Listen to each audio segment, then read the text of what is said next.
hay algo que no me agrada de mi carrera o de mi labor, sí, no es necesariamente de la carrera. Yo diría que las dificultades que tenemos, que son más bien de tipo institucional, ¿no? Y cuando hemos, por ejemplo, querido hacer intervenciones escolares, pues siempre nos ponen el límite, y que además ustedes probablemente lo hayan pasado o lo van a pasar, que si el formatito no sé qué, que sí, pero que que se va a trabajar, o sea, como una cosa súper utilitaria. Y cuando uno llega con una idea romántica, si ustedes quieren, de vamos a promover una idea diferente de discapacidad, pues ya no les conviene, porque eso ya no lo pueden reportar como un aprendizaje de uno de los objetivos pedagógicos, y desgraciadamente nos hemos topado muchas veces con eso. Y esa es una de las cosas que no me gustan, que por ejemplo nos han invitado en la SEP en el 2004, en el 2005 y en el 2006. El grupo de trabajo al que pertenezco se nos encargó por parte de la SEP hacer la evaluación del sistema, del Programa Nacional de Fortalecimiento a la Integración Educativa, y en ese momento se nos dio libertad de acción, digamos, para evaluar no solo los formatitos, sino solo el diagnóstico, sino evaluar todo lo que conlleva la integración educativa, que fue cuando tuvimos la oportunidad de ir a estas escuelas y estas experiencias que les estaba contando. Pero después, bueno, pues con el cambio de sexenio, con una bola de cosas, ahora recientemente se nos volvió a invitar y nosotros ya dijimos que no, porque las condiciones ya eran otras, ¿no? Las condiciones ya no es que tenemos que mejorar, las condiciones es revisa este cuestionario y dime qué pregunta no está bien hecha. Y cuando nosotros decimos, bueno, es que nuestra apuesta no es diagnosticar, nuestra apuesta es promover una forma cultural, ¿no?, de atender la discapacidad. Entonces eso no les sirve porque no se ve bonito en un informe de gobierno, ¿no?, para acabar pronto. Entonces, pues teníamos dos opciones: o cedíamos al mismo esquemita del que tanto trabajo nos costó zafarnos, pero eso nos daba prestigio, pero eso nos daba recursos económicos para hacer la investigación, o pues decidíamos decir que no y seguirle apostando de forma independiente y pobre a pues generar otro tipo de actividades. Esa es la parte que no me gusta, que me hace sentir frustrada a veces, pero que no me hace renunciar. Considera que su sueldo y prestaciones son acordes de acuerdo a las labores que desempeña. Por supuesto que no. Pero bueno, sabemos que la docencia y la investigación es así, ¿no? Si fuera justo, entonces uno tendría que tener mucho más tiempo para hacer investigación, no tener que depender de si nos dan una constancia, si nos dan los puntos para el SNI o lo que sea, ¿no? Uno tendría que hacer lo que hay que hacer, y no lo que alguien decide que hay que premiar, ¿no? Pero bueno, en México así son las cosas, y si a uno le interesa la investigación, pues tiene que asumir que eso es así. ¿En qué otras áreas se puede desarrollar el psicólogo social? Ya les decía yo al principio, en todas. No hay psicología que no sea social. Entonces, no importa si es educativa, no importa si es clínica, no importa si es comunitaria, sin ese pilar social, estamos haciendo de cuenta que ayudamos a las personas, pero en realidad lo que estamos haciendo es sacarlas de su contexto e imponerle una ideología y una forma de ver las cosas que pues no es la suya. ¿Ha participado en algún proyecto, programa? Bueno, ya lo dije mucho. Considera las instalaciones donde brinda sus intervenciones son adecuadas. Sí, en este caso sí, porque cuando nosotros nos ha tocado ir a las comunidades, pues son las comunidades, ¿no?, el lugar físico en el que trabajamos, y yo no veo una locación más adecuada que la comunidad para trabajar. Bueno, me vuelven a preguntar lo mismo: el sueldo. me voy a saltar las que creo que ya contesté, pero si ustedes identifican alguna me salté y no les quedó claro, por favor me dicen y con gusto me detengo. Bueno, me voy a saltar todos los que me preguntan sobre la integración educativa, porque creo que ya me extendí muchísimo en eso.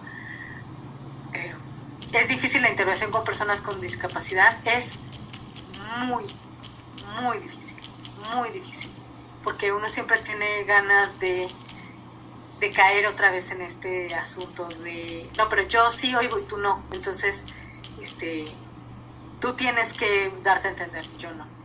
Y pues sí, nos metemos en problemas algunas veces, pero es un prejuicio mío, pues, ¿no? Con el que constantemente tengo que estar lidiando. Bueno, hablando sobre el terremoto, ¿cuál ha sido la participación del psicólogo social frente a las contingencias como los terremotos o inundaciones? Fíjense que justo con una de las personas con las que trabajo en la FES Iztacala, diseñamos una intervención, digamos, cada quien por su lado, porque además no es algo que se tenga contemplado, pero cuando sucedió el terremoto, pues cada uno de forma automática buscó la manera de hacer algo al respecto, ¿no?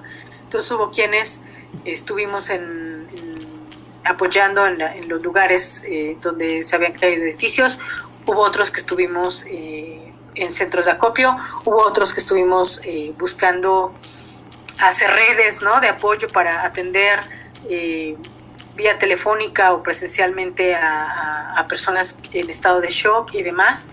En fin, cada uno por su lado empezó a buscar ese tipo de actividades. Ya que regresamos a las actividades en la FES Iztacala, pues platicándolo decíamos que era muy importante que hiciéramos algo, no solo con los alumnos, que además, por ejemplo, en el caso de Suayet, Anabel muy acertadamente lideró una brigada psicológica que me pareció maravilloso,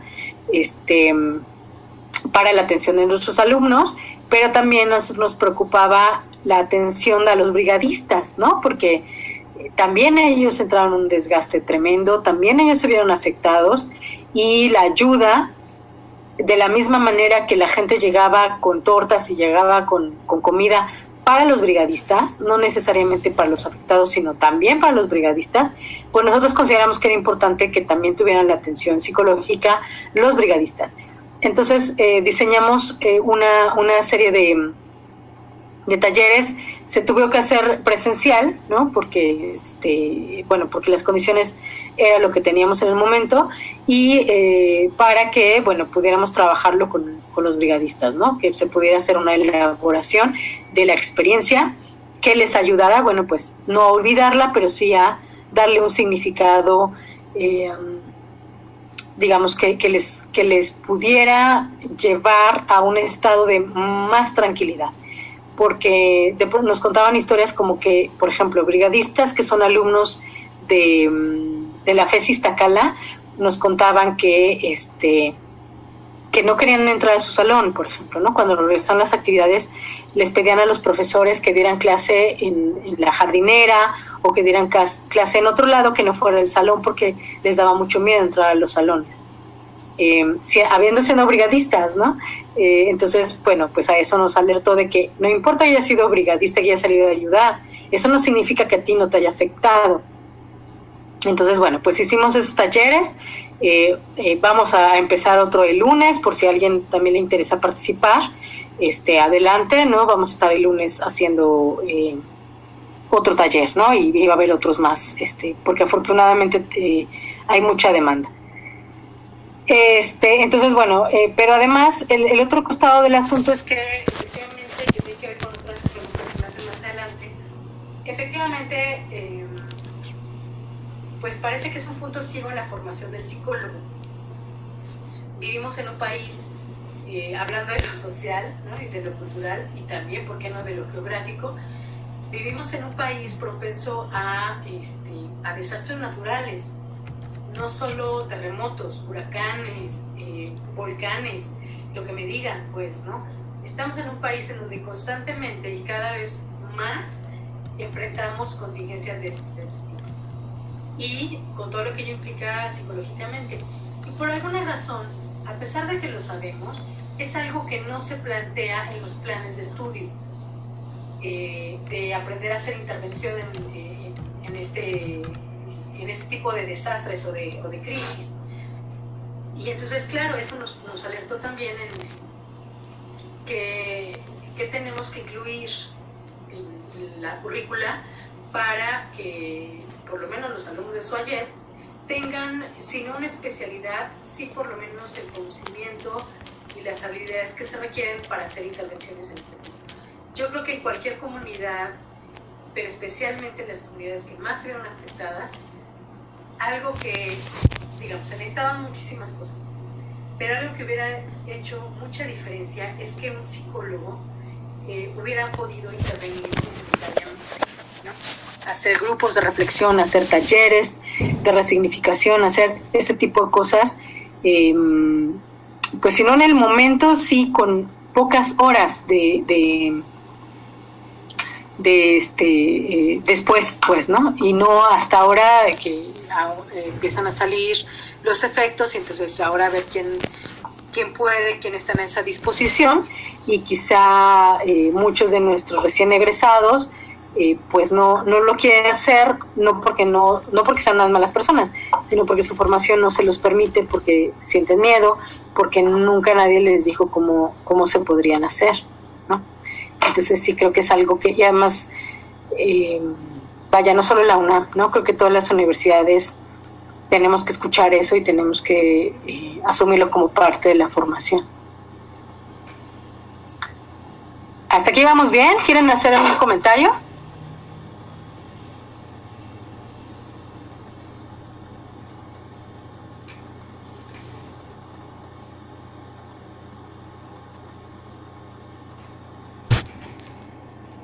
Bueno, me sigo entonces. Me preguntan, ¿cuál ha sido la experiencia más satisfactoria en el transcurso de la carrera?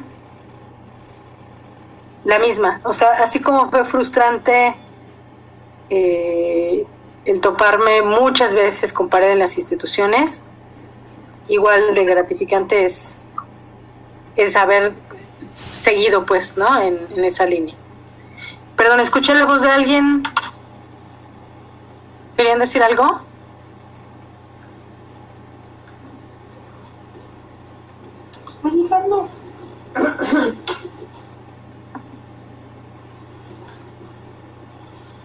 Cintia, ¿querías decir algo o no? ¿No? No. Ok. Bueno, por favor, interrúmpame porque si no, yo me sigo.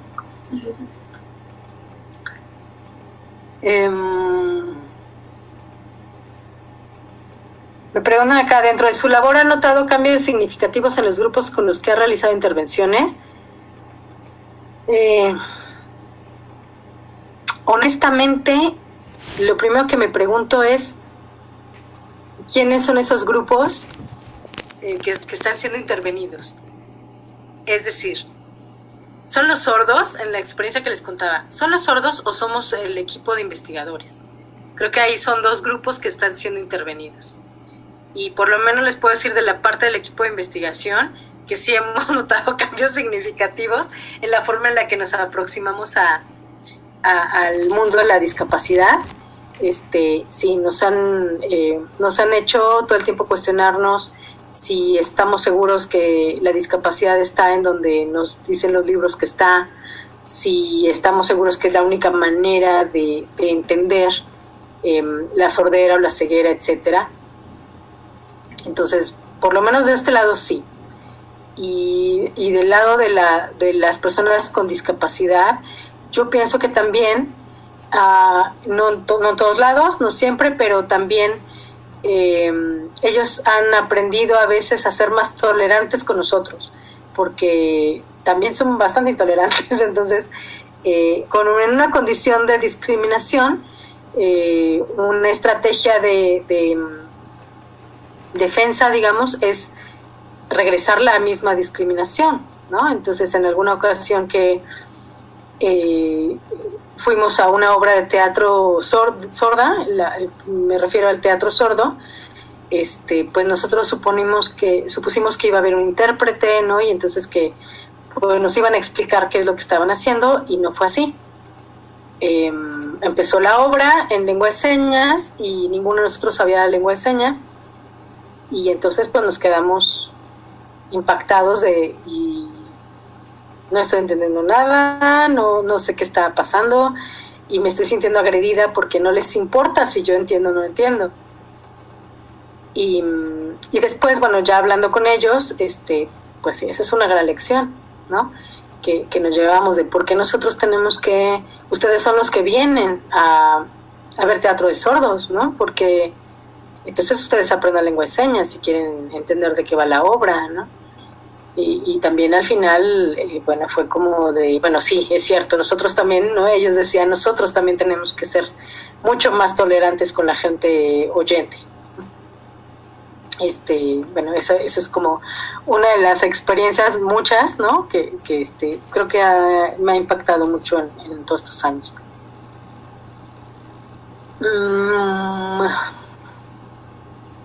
Bueno, me preguntan qué recomendaciones te haría para mejorar formación académica como estudiante de psicología. Híjole, Suayet tiene muchas virtudes, muchas.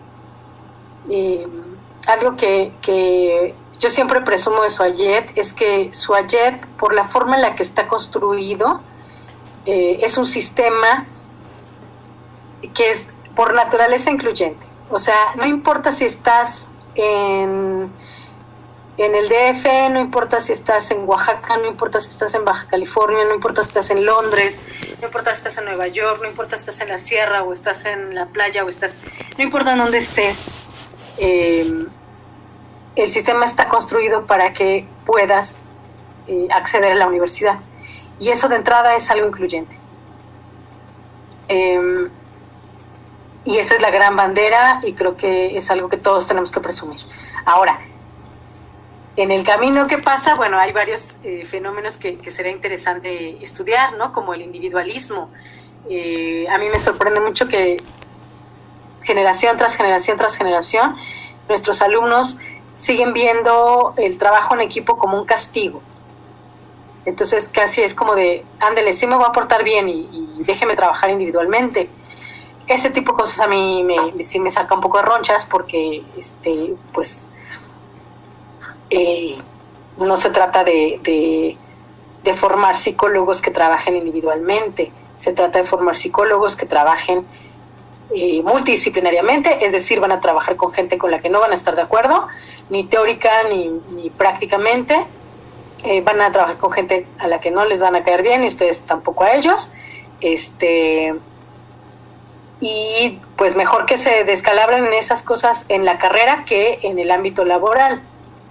Y entonces eso me parece que es una desventaja, ¿no? Que estamos haciendo, algo estamos haciendo que nuestros alumnos no hacen lazo social, pues, hablando de estas cosas, ¿no? Quieren siempre estar de forma individual.